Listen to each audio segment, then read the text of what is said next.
حضرت امام احمد بن حنبل رحمۃ اللہ علیہ، اللہ ان کی قبر پر رحمت فرمائے، ان کی بہن بڑی نیک تھی، بڑی عبادت گزار، بڑی برائیوں سے بچنے والی، بڑی تقوی والی، اللہ والی عورت تھی۔ جب اس کا انتقال ہو گیا تو عورتیں آئیں محلے کی، وضو کر کے اور غسل دینے لگی۔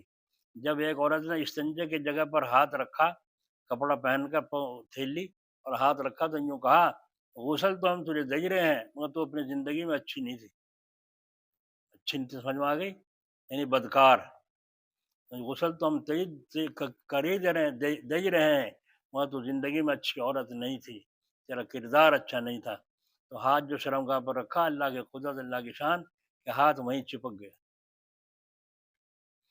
اب چھوٹتا نہیں، کھینچیں جب نہیں چھوٹتا، اب یا تو کھال کاٹو یا ہاتھ کاٹو، کیا کیسے کریں؟ پریشان ہو گئے سب لوگ۔ مقدمہ قاضی کے یہاں پہنچا کہ جی ہاتھ کاٹیں یا کھال کاٹیں؟ تو آپ نے فرمایا مردے کے کھال نہیں کاٹی جا سکتی مرنے کے بعد، جی نہ اس کا ہاتھ کاٹا جا سکتا زندہ کا۔ پھر اس مسئلہ کیا ہے، سوال کیا ہے، جواب کیا ہے؟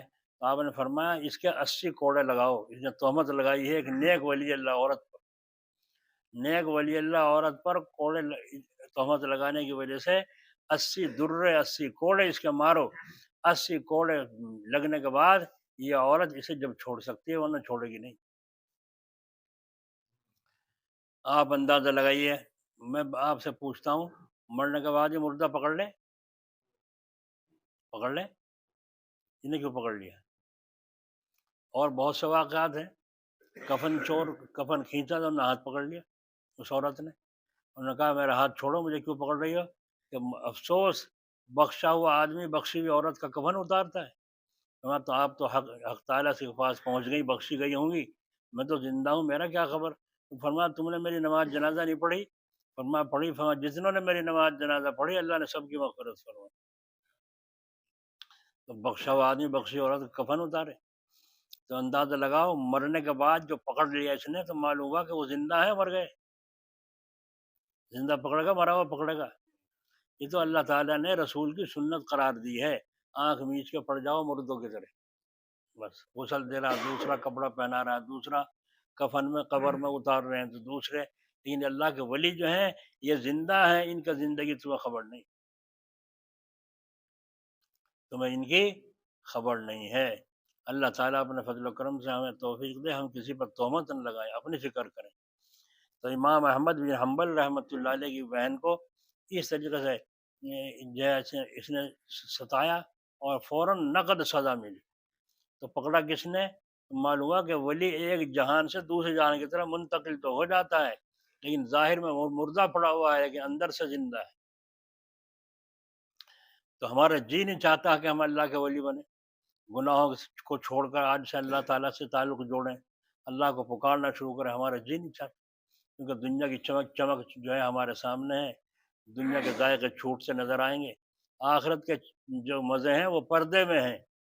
آخرت ایک بزرگ کا انتقال ہوا، ایک غسال، غسل دینے والے کو غسال کہتے ہیں عربی میں، غسل دے رہا تھا تو داڑھی کا خلال کرنا بھول گیا، سنت ہے نا اردو میں، داڑھی کا خلال کرنا بھول گیا اور آگے پہنچ گیا ہاتھوں پر، ایک دم سے ان بزرگ نے ہاتھ پکڑ لیا اور فرمایا کہ یہ سنت کیوں چھوڑی ہے؟ ساری زندگی تو میں نے اس سنت کو چھوڑا نہیں۔ کتنے عاشق تھے اللہ کے جو ساری زندگی خلال کی سنت نہیں چھوٹی، داڑھی کا، انگلیوں کا خلال کرنا نہیں چھوٹا۔ تو فرمایا کہ آپ تو انتقال کر گئے تھے؟ فرمایا ہاں انتقال کر گیا تھا، اللہ تعالیٰ کا ہر عاشق زندہ ہوتا ہے۔ جب انہوں نے ہاتھ چھوڑا، جب خلال کیا اور خلال کر کے پھر تو بتاؤ کیا کہے گا وہ؟ یہ تو مر گیا بھائی، تمہاری موت زمین آسمان کا فرق رکھتی ہے ان کی موت میں۔ یہ اللہ کے چاہنے والے، اللہ کے عاشق ہیں، انہوں نے اپنے دل گردوں کو قربان کر دیا اللہ کے نام پر اور سب چیزوں کو چھوڑ دیا دنیا کے اللہ کے نام پر۔ یہ اللہ تعالیٰ اس کے رسول کا عاشق ہے۔ تو اللہ تعالیٰ کے یہاں جس کی قدر ہو، رسول اللہ کے یہاں جس کی قدر ہو، ہم قدر کروانا نہیں چاہتے۔ بتاؤ درود شریف کتنا پڑھتا ہے کوئی آدمی؟ کم از کم 5000 دفعہ درود، 1000 دفعہ درود تو روزانہ پڑھ لیں، چھوٹے بڑے سب طرح کے ہیں۔ اللہ کے رسول صلی اللہ علیہ وسلم کے دربار میں پہنچے، ہمارا دھیان وہاں جاتا ہی نہیں ہے۔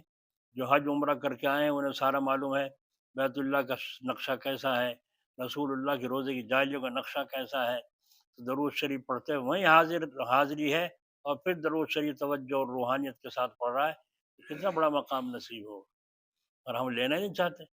مقامات تو لٹ گئے، سب پٹ گئے۔ اب تو دنیا کی تین چیز یاد رہی: نون، تیل، لکڑی۔ لکڑی بھی نہیں رہی، اب تو گیس ہو گیا۔